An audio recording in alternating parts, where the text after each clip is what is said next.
So thank you again for being here. All right, let's get started.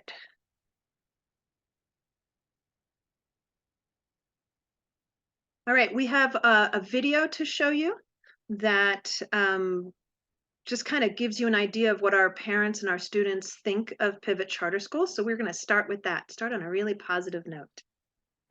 Having a Thank you. choice in schools was really critical for me because I had a few bad experiences in the previous school. I wanted to find a school where I didn't have the problems I had before. Pivot is special to me because you can come into the resource center and I can have friends because homeschooling can be a very lonely process. Before I came down here to go to Pivot, I was struggling a lot because the teachers in the traditional school, they really wouldn't help you as much. But at Pivot, at break time, the teachers interact with the students, they play frisbee golf with them. I chose Pivot because it was something different. It was obviously a unique learning system, and that's how I learn. I don't learn like other students do. Feeling like I'm part of this small little community, it makes me feel really good about myself. The teachers are amazing. What I love is that you can communicate with them 24/7. They're very hands-on and they're very caring. They do have a great sense of humor as well, which makes them very relatable, and it just makes it a great experience to be around them. It's opened up so many different possibilities for me having this flexible time here. I've really seen an improvement in myself. My name is Nathan Klickner and I'm a proud Pivot student. My name is Chloe Schweikert and I'm a proud Pivot student. My name is Nazir and I'm a proud Pivot student. My name is Ebony Davis and I'm a proud Pivot student. My name is Madison and I'm a proud Pivot student.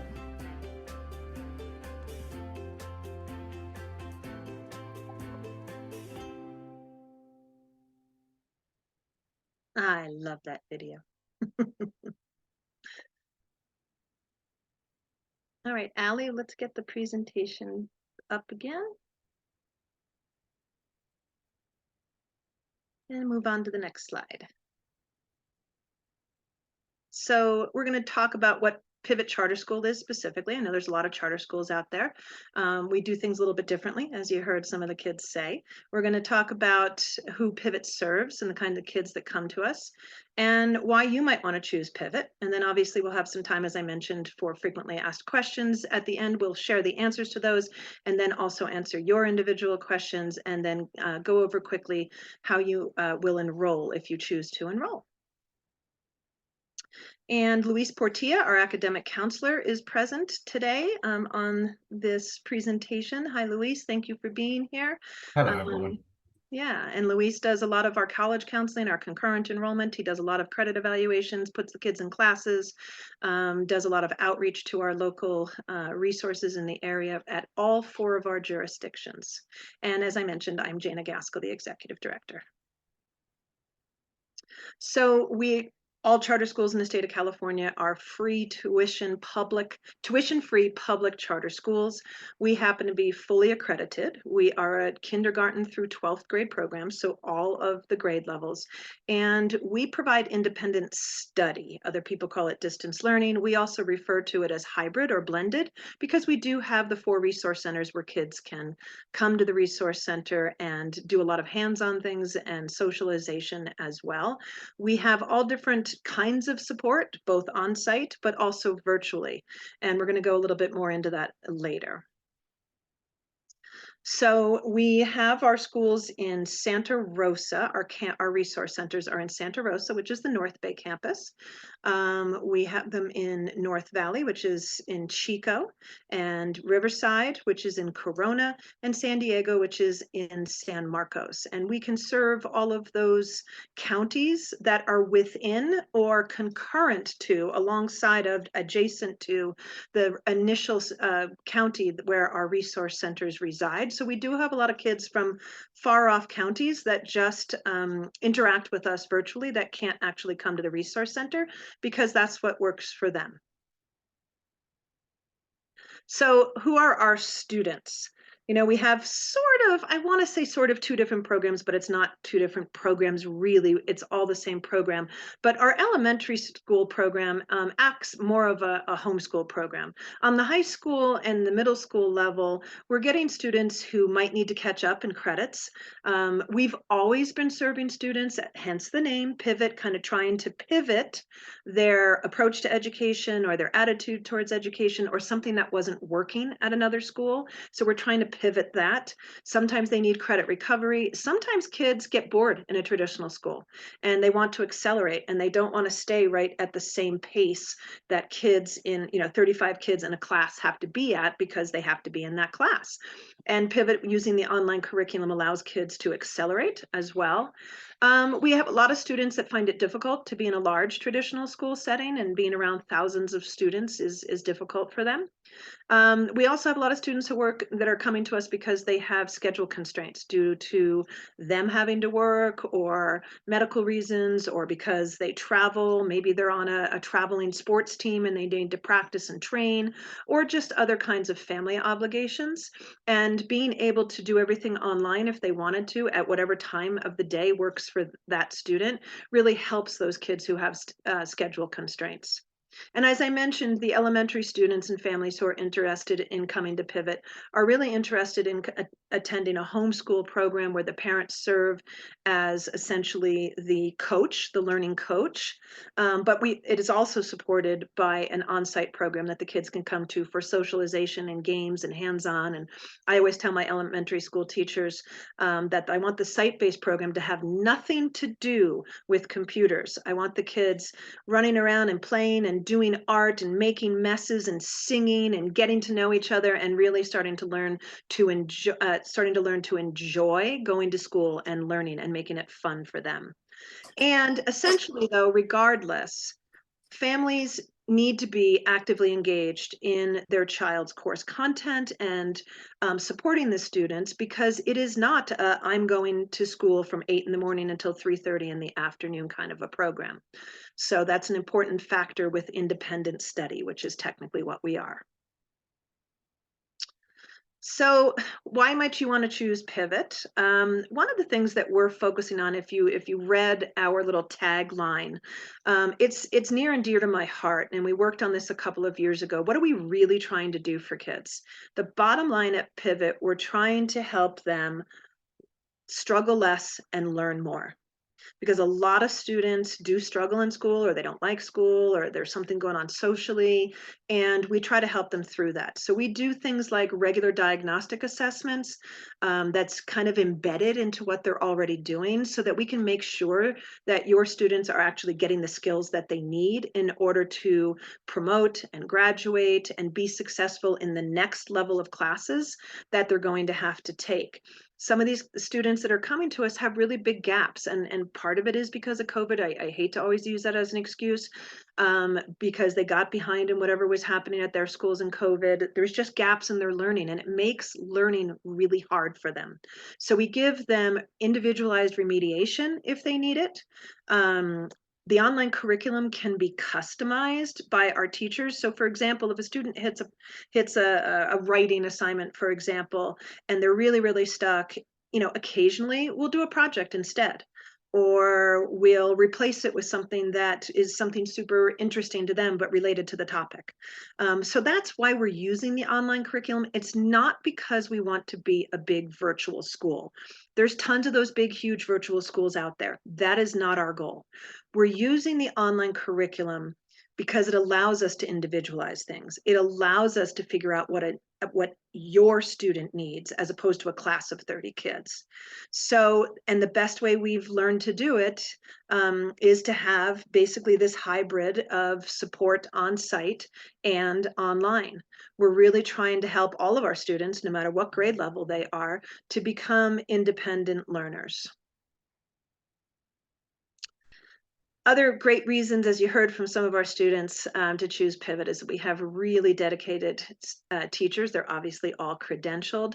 They help your student every step of the way. They're assigned a caseload, sort of like a social worker, a caseload of 25 to 30 students in general, and that's it. That's all they've got. So they are looking over those kids and their education the entire school year. We have some teachers who have had the same kids on their caseload for 8 to 10 years. And boy, do they know those families really, really well. So it's kind of cool. There is frequent communication with parents and guardians on the students' progress and achievements. If you get tired of us communicating with you, that's a good thing to me, because we will let you know all of the successes, when we need to catch up with you or your student, and set up meetings to talk about things that we can kind of tweak and things we can do to support your student. And we're basically a team, all of us, the school, the teacher, the program, the parents, and the student. And that's the way we treat how we approach all of our students' education. We also have, for grades 6 through 12, block schedules that really optimizes student success. So if you know, most middle and high school, every kid in a traditional setting, not all, but in most, they're taking 7 classes at a time. Research tells you that that's not a good thing for an adolescent brain. And so we have these blocks, not like a traditional high school block, but we have these blocks where students are tackling only 2 to 3 classes at a time. And we find that students can meet with more success that way. And then we do have a lot of social emotional learning opportunities. We always have had that, even pre-COVID. It became a thing, obviously, when so many students were struggling during COVID, but it's a really integral part of who we are at Pivot. All of our teachers have office hours, online workshops, time at the school sites. So the teachers are really there for the students when they need help. And they're credentialed teachers in certain subject areas. So a student would come to the school site and say, I am stuck in algebra. I really need some help. Hey, well, guess what? We have an algebra teacher here. Let's take a handful of you guys that are stuck in algebra and let's go into this small group classroom and let's talk about how we can help you with algebra. We also have a lot of field trips and clubs and dances. We had our first prom like year 3 when we first opened up. The gal with the purple hair that was on that video, she was actually one of the ones that spearheaded our first prom at Pivot North Bay. We have career technical education classes in construction and business and agriculture, and we are building out our pathways every year a little bit more and more. We want to get into the animal sciences down in Riverside because we have a veterinarian right next to our resource center there. And as I mentioned, we are the Western Association of Schools and Colleges fully accredited. We have full accreditation there, and we have a full schedule of the University of California A through G courses that are available for all of our students that have been approved thanks to Mr. Luis Portilla. They have been approved through the University of California and the Cal State system. So if your student wants to go on to the UC schools or the Cal State schools, they can be on an A through G sort of a pathway, and we can make sure that they have all the courses they need and then some to be accepted to the UCs and Cal States. And as I mentioned, we have a lot of on-site clubs and hands-on programs and art classes and music classes. We have a keyboard class, depending on the school site and depending on the kids' interests. And that's kind of how we decide what we're going to offer on site, is based on what the kids really like and where we have some talent, maybe hidden talent with our credentialed regular, core curriculum teachers. So. And then, as I mentioned earlier, we have our on-site program a couple of days a week to supplement the homeschooling program for the elementary school students. And it's like a one-room schoolhouse. It is literally kindergarten through 5th grade. And therefore, because of that, we have an aide in every single one of our elementary classrooms, so that we can break into groups and make it more developmentally appropriate. But they're all getting there to socialize and do some fun learning as opposed to on the computer. We have some specialized programs, what we kind of call in public schools, support programs for our students. We have specialized classes in English language development. We also have specific Spanish-speaking staff that we assign as the caseload, or as what we call an educational coordinator, to the students in case the families might need that kind of support. We have special education. We run, generally speaking, 21 to 28% of our student population qualifies for special education services. And all students with any disability are absolutely welcome at Pivot. We have an intervention specialist, and what what they're doing is they're taking students who are even further behind than, kind of your average student that might have some gaps in their skills. And they're doing some targeted instruction with very, very small groups, sometimes individualized, but they're really focusing on filling those gaps and trying to catch that student up, so that they can feel good about their classwork. Because here's the deal, and there's no slide on this, because this is my pet peeve as an educator of 38 years. Expecting a student to be able to move forward onto that next class and the next class, or the next grade level and next grade level, when there's little gaps here, and then the next year there's still little gaps here, and then the gaps get bigger and the gaps get bigger. That's like banging your head against the wall. It's like it's doing the same thing over and over again and expecting a different outcome. And what happens is the student just starts to spiral and gets more and more frustrated, and they don't know why. They're a student, they're a kid, they're a teenager, but that's what happens to them. So we try to remediate those gaps so that as they're moving forward, they become more and more comfortable, and it's like, oh, okay, I can do this. I can do this. So the assessments, so we know where their gaps are, and the intervention and the supports that we can provide are really, really important components to our program. You've probably heard of MTSS, or multi-tiered system of support. That is, we'll have a meeting, we'll figure out what we need to do differently for your student. We have all kinds of bags of tricks, to try to help your student get that confidence and be successful in their classes. We also, as I mentioned earlier, have concurrent enrollment that Luis works with our students on. We have had more students in concurrent enrollment last year than we've ever had in the history of Pivot, thanks to Luis. And that's where you can get high school credit for college classes. And, obviously we're not going to throw a 16-year-old into a chemistry class at Palomar College in San Marcos if they're not ready for that. But what we will do is say, hey, why don't you take an art class? Or why don't you take, even a PE class? And it gets their foot onto the campus, and they realize, oh, I can do this. Look, I was just successful in a college class. So the student walks away with college credits, as well as meeting their graduation requirements for high school and getting high school credits. And oh, by the way, moms and dads, it's free. So you're getting college credits for free. So it's kind of a no-brainer. But some kids aren't ready for it, but they're more ready than they understand. So we have Luis very carefully and gently reaching out to kids and trying to get them to sign up for concurrent enrollment. So, frequently asked questions. Will Pivot be easier than a traditional school? No, not necessarily. We don't do things better. I'm not going to say that we are better than the school down the street that's a traditional public school. We just do things a little bit differently.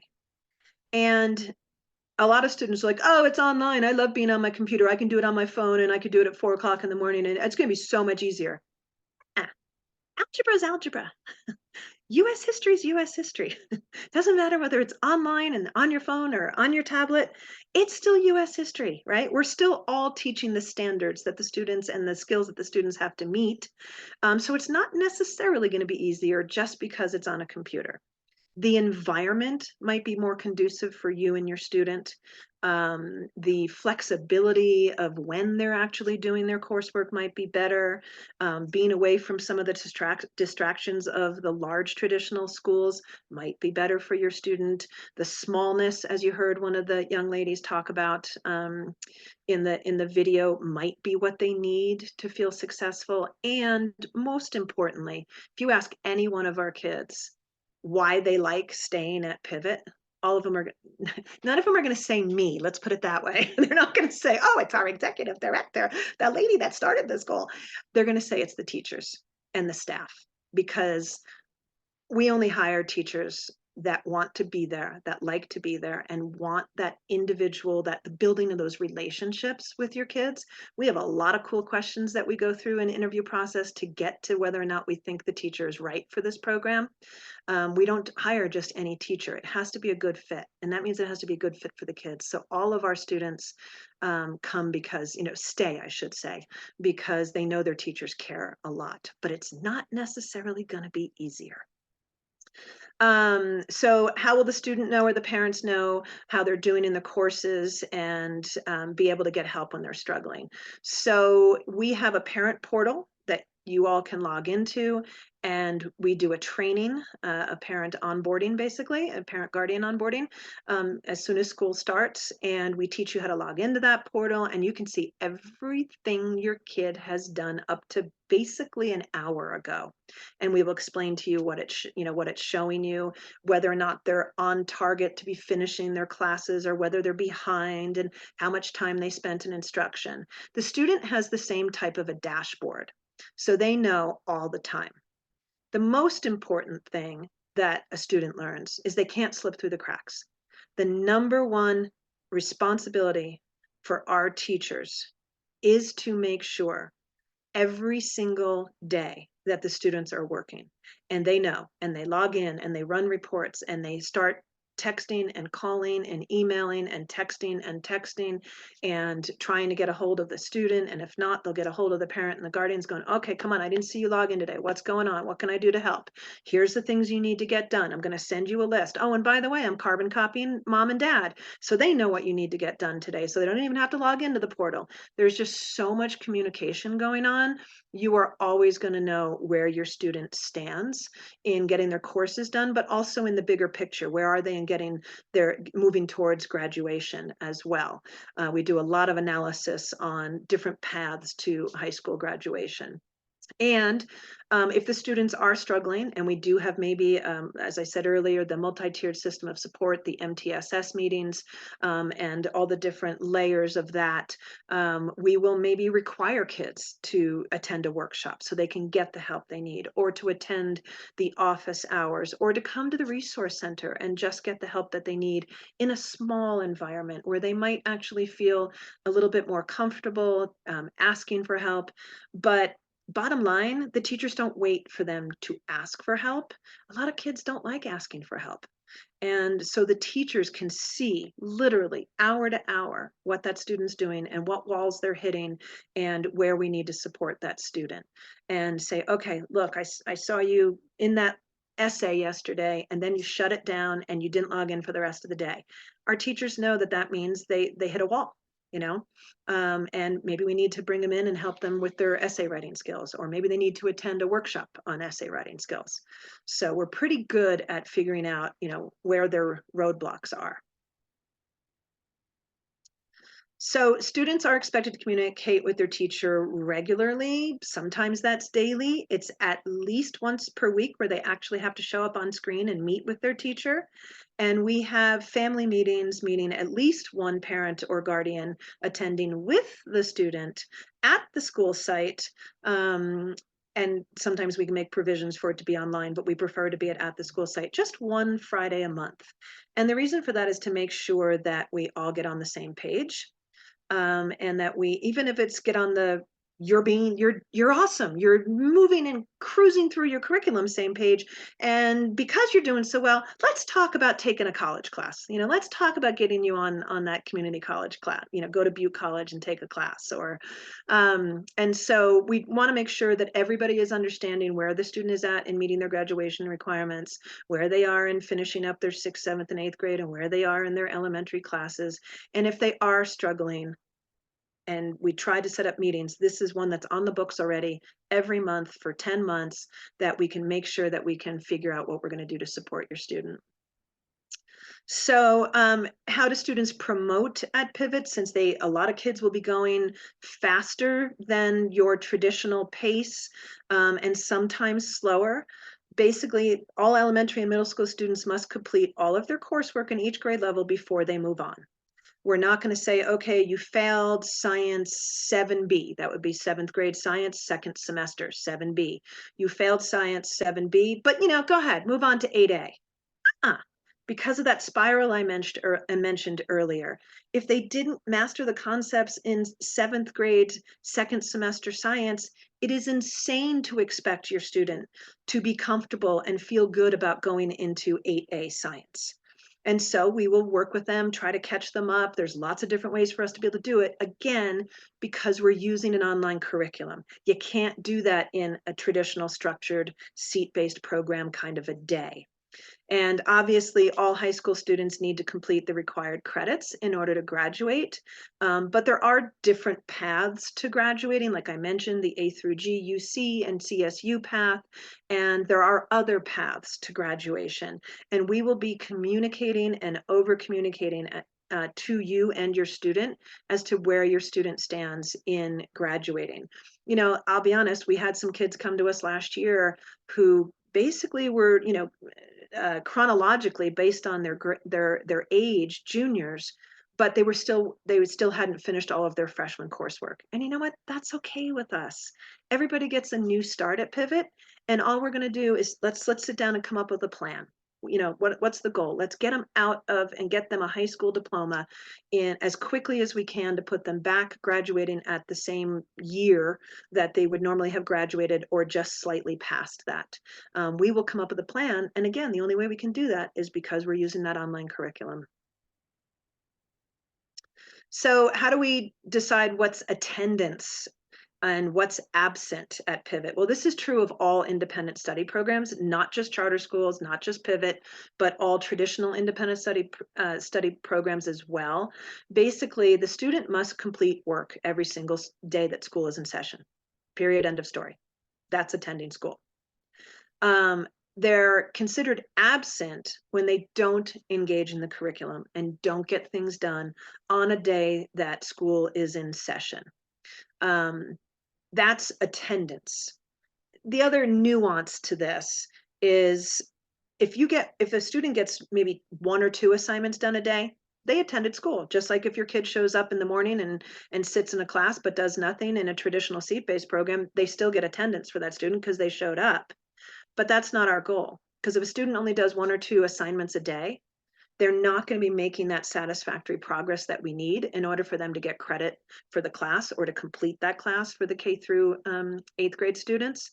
So they really should be meeting the minimum required number of assignments on a daily basis in order to be making progress. So there's progress and successful progress, and then there's just attendance. And attendance is engaging and getting something done that is in their educational program. And there's all these due dates that are set up within the system that shows the student exactly what they're supposed to be doing on every single day. So it's not a guessing game. It's really, really obvious. And all they have to do is log in, and you can see it too. So you can be tracking what they need to do on a daily basis. So the next frequently asked question here is, because there's still some misnomers out there about charter schools in general. All California charter schools are tuition free. We get funded in the same exact way as all public schools. We all get the same more or less amount of dollars, and we have to spend it the same way. So we are a tuition free public charter school. So can my student work completely from home? Yeah, period. Now, if they're struggling to complete their work, we may ask them to come into the resource center for some in-person support. If they qualify for special education services, we generally like the students to receive those face-to-face, but not always. And we have some virtual special ed teachers as well. The elementary school students are expected to work from home on their core coursework with their learning coach, which is usually always a parent or a guardian. And then they can attend the supplemental site-based program. But if your student is okay and completing their work, and they're attending their online workshops if they need help, or they're attending those online office hours if they need help, and they're comfortable doing that and they're being successful, yeah, absolutely. We have a lot of kids that work 100% from home. It's not our intent to have everybody just work from home, as I mentioned earlier, to be a virtual school, but it works. All we care is that the student is learning, right? How they get there, it's as individual as your students. So what materials does a student need? All of our curriculum and the virtual workshops and online office hours are accessible 100% through a reliable internet capable device. That means generally, yes, you can do it on the phone, but it's not That's not super easy, to be honest. It's really hard to write an essay on the phone, right? But it works. We have some kids who do it. We recommend that students use a Chromebook or some type of computer, laptop or desktop instead of their phones because of that. And learning coaches for the elementary students are recommended to also have access to a printer for the elementary student work. There's some things that's way better for an elementary student to be looking at and touching physically than just in a computer. But we also help you with that. We have loaner Chromebooks that we will loan out to families. We have loaner Khajiits, which are essentially an external internet device so that it taps into the wireless network to help with internet as well. So we try to help you with all of that. The most important thing that you and your student need, and we give the students one, is an email. So parents, if you don't have an email, get an email. Because everybody needs an email, because we are going to be communicating a lot via text and email. So we do ask, and we actually even help parents set up a Gmail account because there are some families that still don't have a reliable email. So that's important to us as well. What if my student is behind in their grade level skills? I've been kind of talking about this almost on every single slide. Why? Because that's at the center of what Pivot is trying to do, is to make sure our students have the skills they need to feel comfortable and successful and to get the knowledge they need to be able to move forward and feel good about it. So they take diagnostic assessments the first week that a student is enrolled, every student, every year. And if they receive scores that are, just for lack of better terms, below expected or below grade level or with gaps, then we fill in those gaps with additional support. Sometimes it's embedded automatically into the students' classes and they don't even know it. Shh, don't tell them. Other times, if their gaps are bigger, and they, or they're a couple of grade levels behind, there's, it's obviously, as I mentioned, the intervention specialist or some specialized classes to catch them up. So how much time should I expect my students to be working on the computer? It really depends on the age of the student, but you really should expect, just like any traditional school, essentially the same amount of time. So you kind of take out, recess and take out lunch breaks and library time and hall changing, class changing time in the hallways for high school students and some middle school students, take that out and you're looking at like a 6-hour day. And that's about right. So if they're coming to the resource center, and they can come 4 days a week for 3 hours a day. So if they're coming for those 3 hours a day, guess what? They're not done. They have to be willing and able and have an environment at home where they're also continuing to do their work at home. And that is for all grade levels, no matter what. And again, back to the elementary students, the predominant work on their core courses is being done at home. And that site-based program is more supplemental than it is at the middle and high school level, where they're there to get their coursework done at the middle and high school level. So, and they have to read and write papers just like they do everywhere else. And they have to do all of their activities to fulfill their requirements, which is why it, kind of gets down to about the same amount of hours as a traditional school. So Christy, we will answer that question at the end here, but thank you for that, because that's a great question. How much time should the learning coach expect to commit for elementary students? So elementary students complete 100% of their coursework at home on the computer alongside their learning coach. It's a really fundamental, obviously K1, 2, 3, 4, and depending on your student, 5 and 5th grade. As they get older and used to our system, they become more independent of that learning coach. But if you have a K-5 student that's brand new to online learning, not so much what they did during COVID, but the kind of curriculum that we have, that learning coach is going to need to be there. And our elementary school teachers are going to train you parents on how to use it. We will have ongoing workshops throughout the year for you to learn more about the curriculum so you can support your student. And then as they become more comfortable with it, the upper grade levels become a little bit more independent. But you need to be ready, elementary school parents and guardians, to be working with your elementary school students quite a bit and alongside of them on a daily basis. Okay. Other general questions. I'm going to go to Christy's question.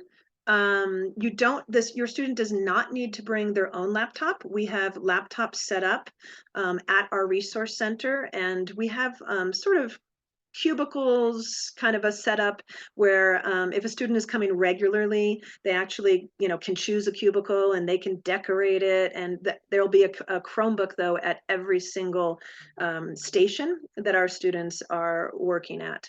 So they do not need to bring their own and risk, maybe them dropping it along the way or something like that. So, and if they're planning on coming 4 days a week, we love that.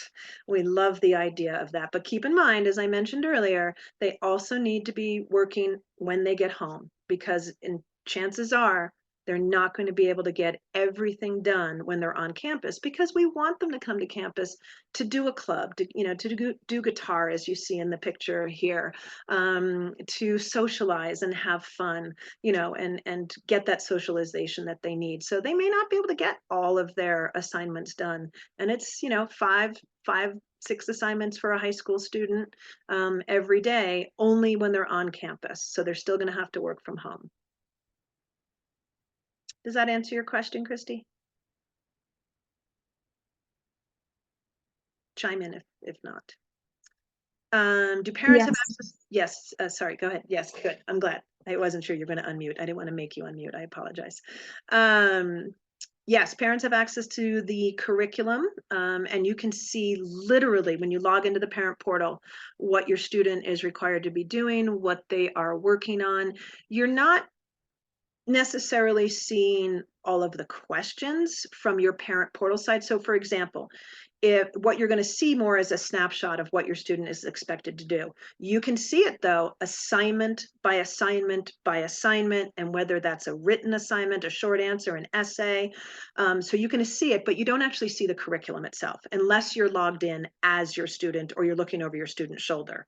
So you don't actually see the curriculum unless you log in as them, and then you can, but you will see everything that they're expected to do and what it is and when it's due. And as far as the gaps, so gaps in them getting assignments done, yes, you're going to be able to see all of that. You're going to be able to see what order they need to be in. They can't skip around. So it's all sequential. So you're going to be able to see, and unfortunately, I hate the color red. I hate, teachers marking up kids' papers with red, but it's red. When they're behind, something will show up as red. You will see when they're behind in making the progress and the end date of the class. So every course, I mentioned those blocks earlier, has a beginning and an end date. And that is from 6th grade through 12th grade. And so it's going to pace that student, and it's going to assign the assignments based on that beginning and the end date for that particular class. So that's how the system knows whether the student is behind. That's how you can see whether the student is behind in literally on an hour-to-hour basis. Now, the gaps that I was also referring to as far as their skill set and some of their, the educational objectives that they're supposed to have learned in the past, the standards, so to speak. You will also get the results of all of our assessments that we do. We use iReady. A lot of the schools use iReady. Most of you are probably familiar with it. It's one of the more popular ones out there, that and NWEA. So you will also get copies of their iReady scores, and you'll be able to see to the minutia where your student might have some gaps academically as well. But on a daily basis, you log into the parent portal, and again, we will teach you how to do that. We have a parent training that yours truly gets to do. And we'll teach you how to log into the parent portal, and you'll be able to see hour to hour whether they're on track or not, any time of day or night. Great question, Mark. Typically, how many days per week did the students attend and what hours? Generally, depending on the campus, but generally it's 9 till noon. Again, most adolescent brains don't like to function at 8 o'clock in the morning. Actually, they don't like to function much earlier than 11, but we're a school, so we're starting at 9. 9 till noon, and we have breakfast for students, there on site. We have the state changed things during COVID, and everybody can have a free breakfast if they want. So they come a little bit earlier sometimes if they want to have breakfast. And kids, it really varies. We have about 50% of our students at each campus, more or less in some campuses, depending on the city, that attend at least once a day. and some kids attend twice, and a lot of kids attend 4 times, and I'll be honest, the other 50%, they don't attend the resource center at all. They attend the online workshops though, because they're working with credentialed teachers in the subject that that student is in, and they get a lot of their help in those online workshops instead of coming to the resource center. So, your student is on an IEP, and how does that transfer to Pivot? As soon as the student is enrolled with us, we pull them right out of the special education database and we pull that IEP over, and it is now our IEP, and we start implementing those services immediately. We do ask that if you have a copy of the IEP, it's not required for enrollment, but if you have a copy, if we can get it in advance, because that way we can get those services set up in advance, because sometimes the traditional schools are a little slow in getting us their IEPs, but we will do whatever we can, without an IEP if we have to, and start services right away. But then we will hold what they call an interim IEP within the first 30 days that your student is enrolled, and then we will adapt some things. To be honest, we will adapt some things to the online environment and the environment that they are now in, and it is different. There's not like, they're not going to be going out to a class, necessarily, missing another class like they can in some traditional schools. Like, oh, we're going to pull you out of your math class and you're going to do math in the special ed room. That's not the way it works here. We just give a lot of different support services, in addition to what the students are doing in their general education. So, yeah. And as I mentioned, we have a nationwide, the average for special education students before COVID, just in any given school, was about 10%. After COVID, it moved up to about 12 or 13% nationwide. California mirrors that. Pivot runs between 21 and 28%. And here's why. Special ed students are very bright students. They get lost and frustrated in a very large traditional school. And our general ed program kind of looks like some special ed programs. Kids can go almost at their own pace. They can work any time of day. We have super, super small classes, very individualized attention, ongoing daily, if not hourly, communication with the student and the parents. And that's our general ed program. So our special ed program is even more, right? So students are really, really successful, who have IEPs. So, but bottom line, parents, I don't want to sugarcoat this and make it sound like, the cat's meow, it's going to solve all your problems, for your student. It's not, because the kid still has to do the work. Period. End of story, right? It's still elementary school. It's still middle school. It's still high school. They still have to do it. Yes, we have lots of ways to support them to do it. Our teachers will bend over backwards to help them, but the kids still got to do it. And if you're a parent or a guardian of a high school student and some middle school students, you know that getting them to do their work is the toughest problem. And it might be our toughest problem too. And that may not change just because they're in independent study and working online. We just have more ways to approach it, right? And ultimately, if the student likes working online, sometimes they do it just because they know if they don't get it done, they're not going to be here anymore. There's a law that literally requires us to determine whether independent study is an appropriate placement for your student. Now, we're going to do a ton of things, and I've talked briefly about all of those things before we determine that independent study is not an appropriate placement, but we are required by law to essentially make that determination. And if we make a determination that it's not an appropriate placement, they have to go back to their traditional school. So some kids work just because they don't want that to happen. If needed, can students leave earlier or arrive later than the 9 to 12 schedule? We do ask kids to attend on time in the morning and arrive at 9. They can leave earlier. You're going to have to work with your site administrator, and to work that out. And sometimes there's special cases that we can make exceptions for. But we generally like the kids to be there from 9 to 12, and here's why. When you drop them off, they're our responsibility. So I want to see them by 9, and we do fun activities as soon as they get there. That's another reason. And unless I see you walk in to pick them up, I'm not letting that kid go. So there's lots of nuances around that, and we can get into individual situations because they're my responsibility when they're there. And so they're like, yeah, no, my mom said I could leave early today. I got to get mom on the phone.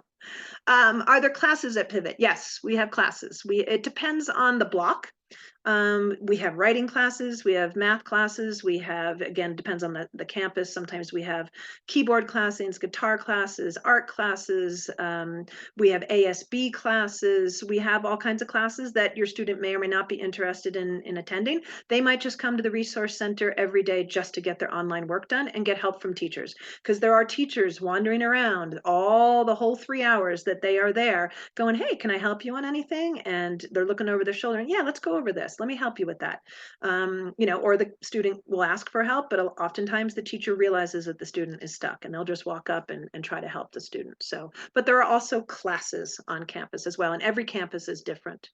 So who's at the resource center? We have, we call our teachers educational coordinators, because remember I mentioned they had that caseload of students, and they're coordinating all of the education of those students. And so we call them ECs, or educational coordinators. So yes, ECs are on site. It changes every day what ECs are on site, because we allow our teachers to have a hybrid schedule and flexible schedule as well. So they're at home 2 days a week sometimes, and on site 2 days a week, and then meeting with their families on Fridays. So there are teachers there. We have an administrator at every campus that is there every single day that the students are there as well. We call them site administrators. And then we also have site coordinators, which is more our front office person. Many times there's counselors on campus, there are special ed teachers on campus, in addition to the general ed teachers that are working with your kids and doing classes and helping them get their work done. So did I not clearly answer everyone's questions that they wrote into the chat? I can circle back and add to my answers. Did everybody get their questions answered to the extent they wanted? And you guys can unmute. Don't be shy. You don't have to chat. Are there other questions about Pivot? We've been around for 13 years. I actually need to change that slide since this is the first one we've done this year. This is we were formed in 2010. We are a non-for-profit organization, and I have a governing board who is my boss, governing board of the Rhodes Education Organization, which is our non-for-profit. And most charter schools have non-for-profits. They're formed as non-for-profits as well as a public school. So okay, I think we have a slide to show you a little bit more about enrollment. And then I'm going to answer that question in a second. So how to enroll. These are our websites. On our websites, in 900 different places, we have click here to enroll, click here for more information, open enrollment, click here, click here, click here. It will automatically send you a link to our online registration. It will also give you a memo that says, if you are struggling with the online registration, please call us, or at Pivot North Bay, and I believe one of our other sites are getting them up, and our other sites are getting them up and running. We'll have a couple of hours a week where you can come in and get some help in the online registration, but all these things are pretty standard. They're pretty user-friendly. That is the quickest, easiest way to enroll, or just pick up the phone and call these people on the screens here. Call Anna and Joelle and Bill and Adrian and just ask them tons of questions. And they can also send you the link, or you can go in and fill out the enrollment forms, the online registration at the campus, so that those people can help you with it while you're trying to do it at the school site. A lot of different ways where you can get help with the online registration. So. The question about, can students stay later than 12? No, we don't have supervision for them after 12. Our teachers have other responsibilities after 12, and so they generally can't stay after 12. We occasionally have some classes that are after 12, but it's very, very specific to the school site. So they need to be there from 9 until noon, and then they leave. Sometimes we also have barbecues, and we have, game days, and sometimes it's afternoon, but generally on a day-to-day basis. Our teachers' primary job is to make sure that their caseload of students are being successful. And they need the time to do that. And it is very time consuming, because they are literally looking at your student individually and all of their coursework and all of their schedule. And we want them to have the time to do that and to reach out to that student and make sure that they have what they need and that they feel supported in getting it done. And that takes a lot of time. So afternoons are generally reserved for that. And they also prep for the workshops and the classes that they do. So, and generally that's when you're going to hear from them the most, is after 12 o'clock, because they're calling and texting and emailing you, saying, hey, we gotta work on this. Why isn't he logged in yet? And let's work on this together. And what can we do? So they need the time to do that. Other questions?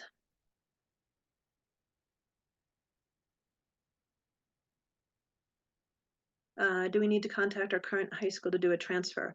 No, we can do that. That's a great question.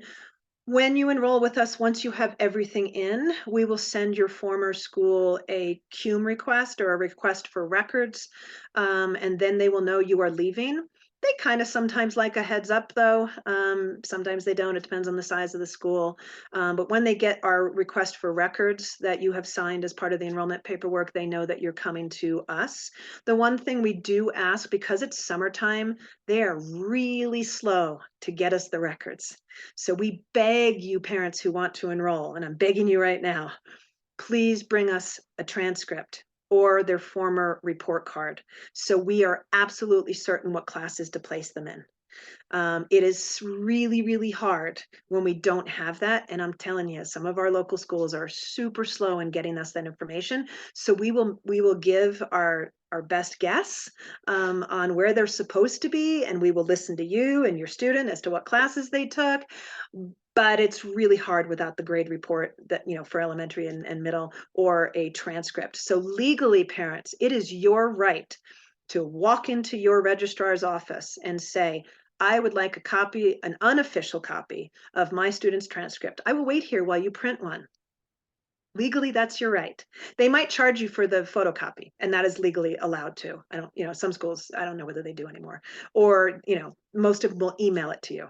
But you can stand there until you make sure that you get that transcript. It's going to help us a lot to get your kids started on the right track.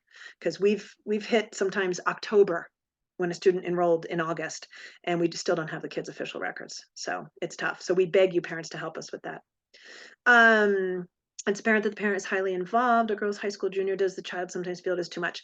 That depends on the relationship, Mark. It really does.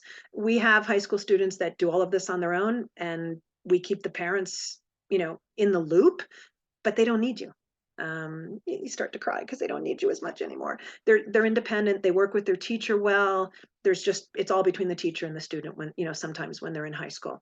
Absolutely. And other times, if the student is struggling or they're not working, yeah, no, that's when we're going to get mom and dad involved, because it's a team. We're totally a team. So, if the student doesn't need mom and dad involved all the time, it's going to be an FYI, right? You can log in anytime and see anything you want, and then call the teacher if you see something that's not sitting right with you. So yeah, it's a fine line, and it depends on the relationship and where the student is. So Irene, yeah, could you get us that transcript if you're enrolling? Santa Rosa has a tough time getting us. They're just so big. It's not that they're trying to do it on purpose. They're just so big. We get those records late. So try to get a transcript for us, or the last report card.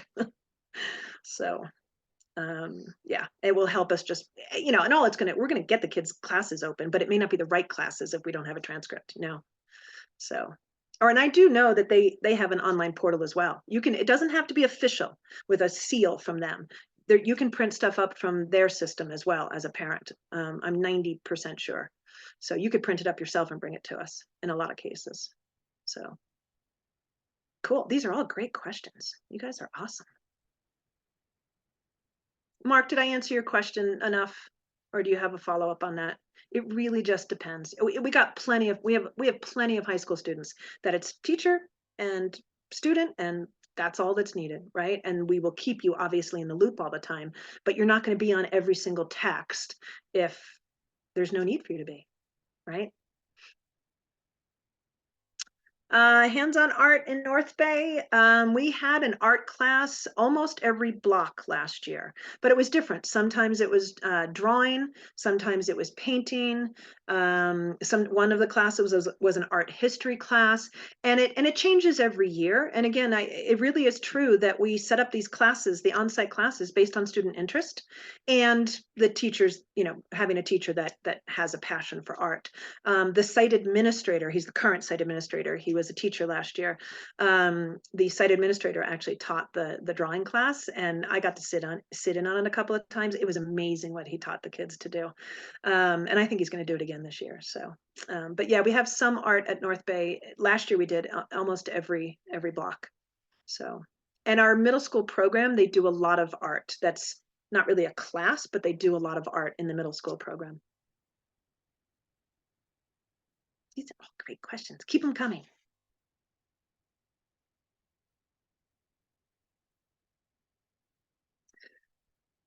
All right. Well, for those of you who want to go and don't have any other questions, just thank you for your interest in Pivot. Please set up a time to go visit the Resource Center if you haven't already. And if you walk in that Resource Center, you're going to get it.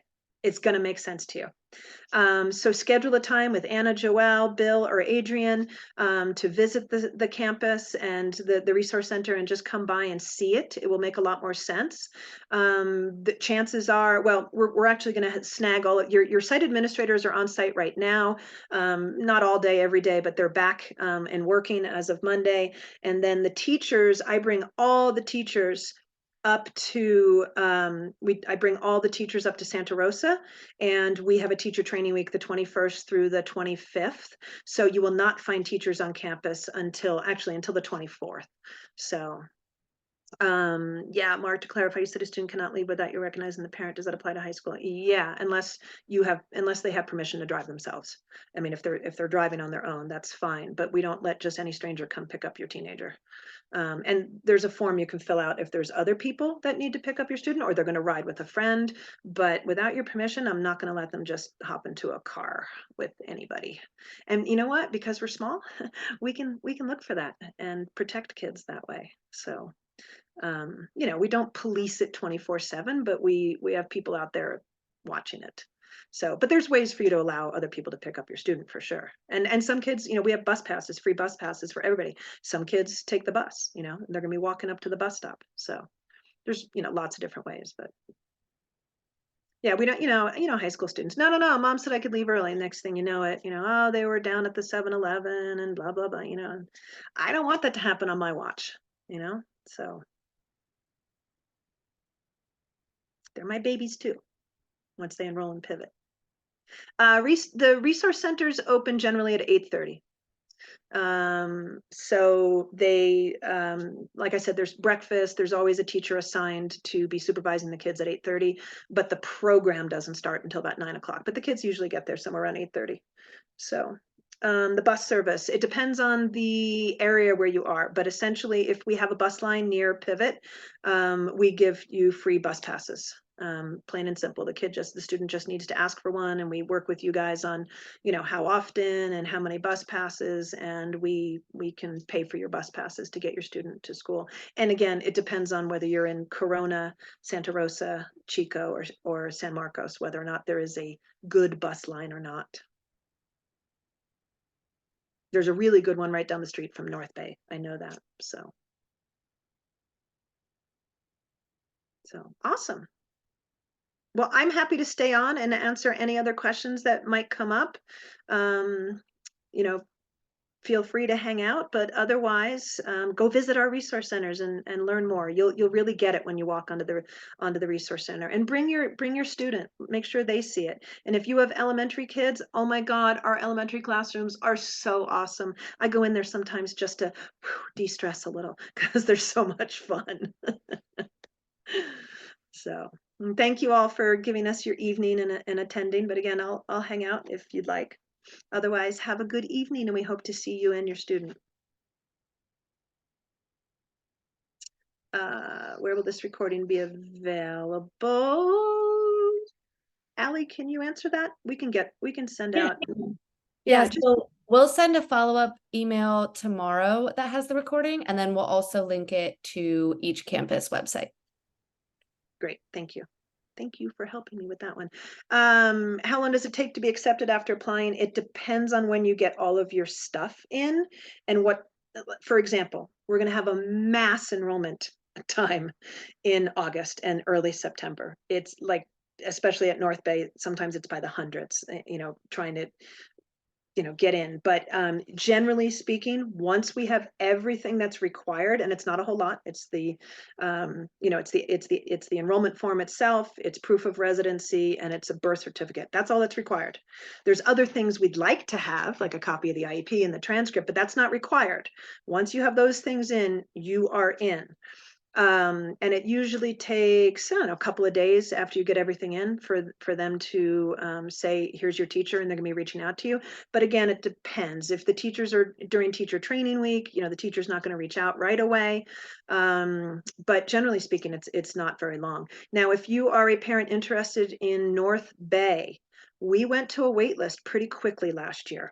As you know, there's a teacher shortage universally everywhere in the country. And so we went to a wait list pretty quickly. So now we also took about 80 to 100 kids throughout the school year off of that wait list. But if you think it's if you're going to do this, don't try not to wait much past when we start. And we do start, the students start on August 30th. That's the first day of school.